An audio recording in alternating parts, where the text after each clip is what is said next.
Furry Future. Where do I begin with this anthology?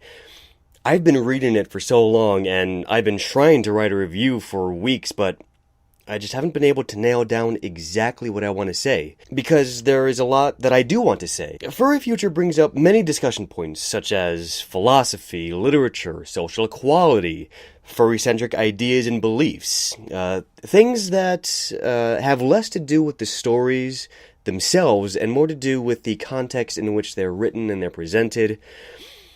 And these are all important topics, but I just don't know where to start, but I guess just start with the smaller picture, I suppose. Overall, I enjoyed Furry Future. It's speculative science fiction, and that's really all I need to know. Science fiction is my favorite genre.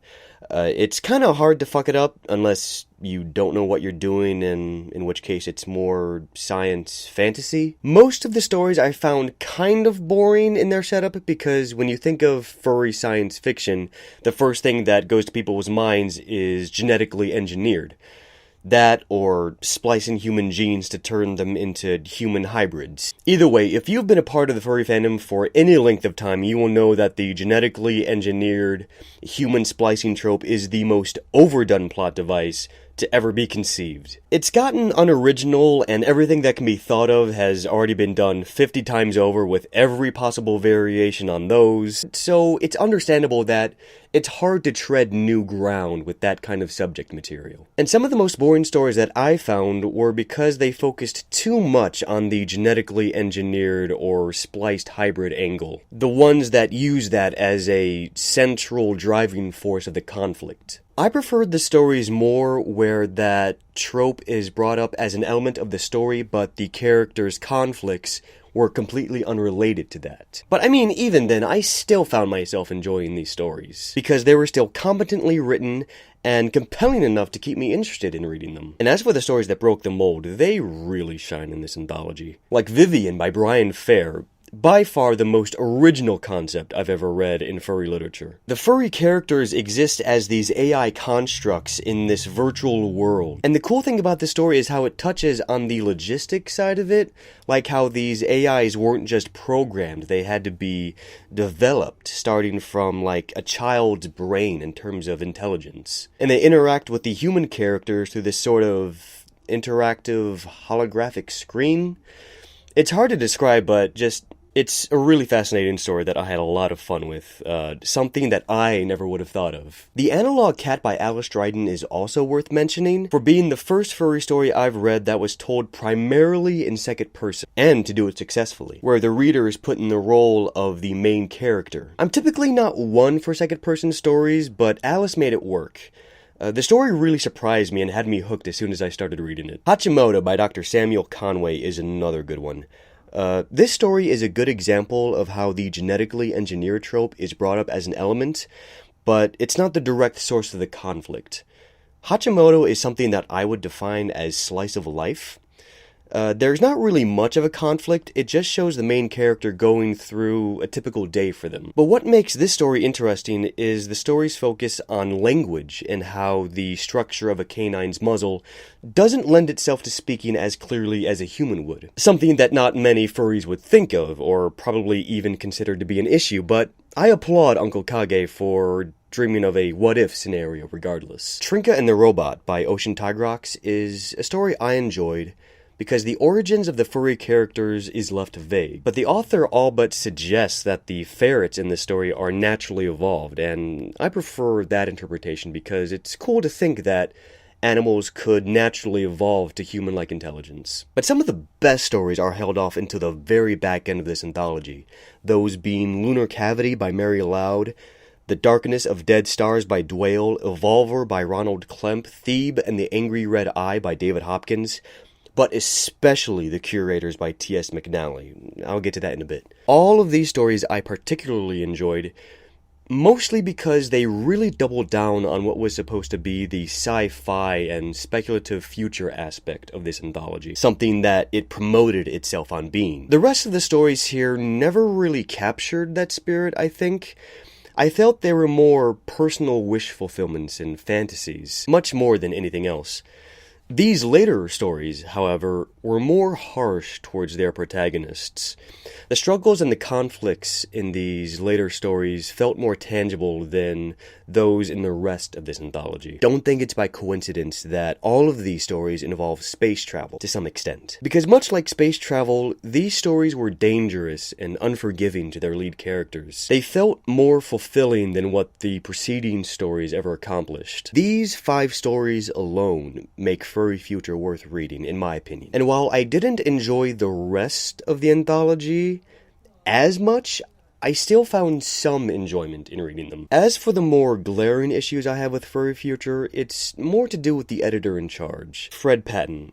First of all, the presentation. Before each story, Patton summarizes each story to the readers before they read it. And this really upset me. Why? Why does the story and its themes need to be spoon-fed to the reader? Are the readers not smart enough to pick up on these subjects and themes on their own? Can they not think for themselves? Like, why did Fred have to put his presence between each story? It's like those movie trailers that summarize the entire plot of the movie in 2.5 minutes. Why should I even bother seeing the movie? I know everything that's gonna happen. For me, it ruins the experience of going in blind and just going along for the ride, not knowing what the story will be. I can understand an introduction or a foreword at the beginning of the anthology to prepare the reader, to clue them in on why the anthology exists, and for thoughts to keep in mind as they read the stories. That's cool, but explicitly explaining each story.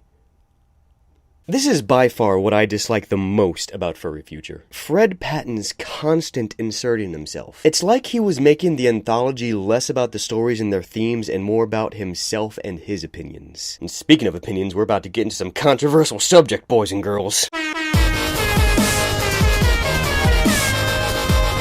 So there seems to be this belief held by some in regards to furry fiction that there absolutely needs to be some sort of justification or explanation for why furry characters exist. Now, this is something that I've been having trouble trying to word my beliefs on this properly.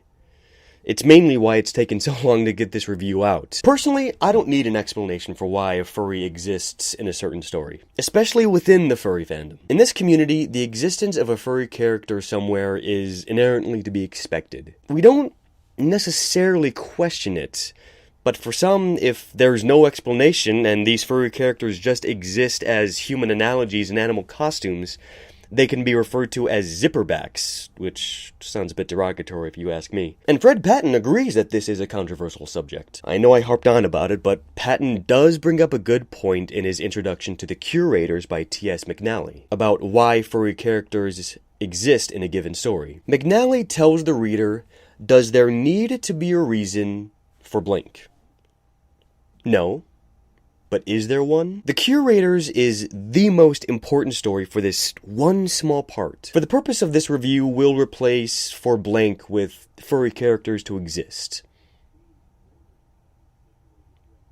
It also almost sort of lends itself to the argument about faith versus logic. Does there need to be a reason for the universe to exist? Does there need to be a reason for how the universe works? And while at first McNally's answer suggests willful ignorance to just blindly accept what's before us, it also considers those who hunger for knowledge. Ignorance is bliss, but knowledge is power. And when McNally answers his own question, no, but is there one, he introduces a sort of middle ground between faith and logic, that being curiosity. Merriam-Webster defines curiosity as the desire to know.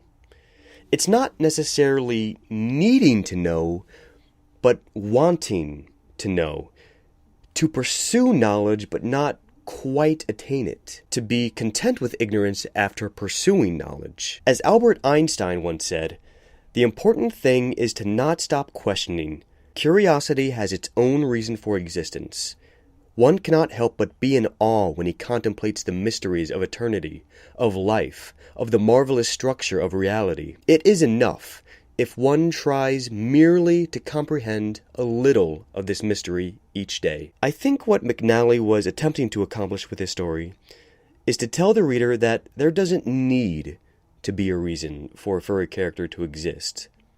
But for those that are curious, that want to know more, there can be one. So the reader knows that the author wasn't lazy in writing their story, that there was thought and effort put into it. And I think that's what distinguishes a great furry author from an amateur furry writer. The author can distinguish animal characters from humans by utilizing animal characteristics, while the amateur writer just writes zipperback characters. And it's because of this belief that I feel Furry Future was limited in its potential. It seems like Fred Patton was so concerned in collecting stories that adhere to a strict guideline, that there can't just be zipperback furries. They need to be explained in some way. And it shows throughout this anthology. The main reason why I didn't enjoy most of the stories is because the writers concerned themselves too much with having to justify and explain why their story exists in the first place. And because of that, the conflicts had to match that, like 60 to 75% of the stories. And an extension of that, what I highly suspect was a guideline for this anthology,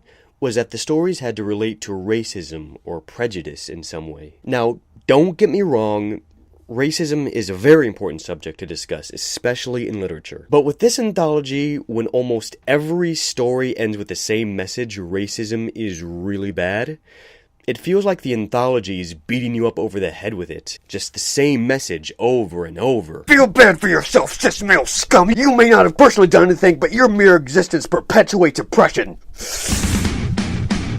It gets old very fast. Furry Future feels less like the science fiction anthology it was supposed to be, and more like the title should have been, Racism is really bad, you guys! Regardless if this is the case or not, my point still stands that Furry Future is repetitive in both its stories and its themes. But, just to reiterate, for the most part, Furry Future is really enjoyable. It's worth picking up to read, especially for the later stories. And those are my thoughts on Furry Future. I know it's been ridiculously long since my last review, and I can never fulfill my promises.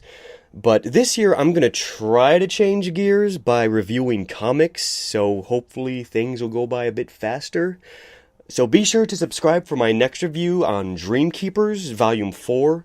So I'll see you all soon, hopefully, if I don't get more death threats from my unpopular opinions, which I will probably be every comment I get.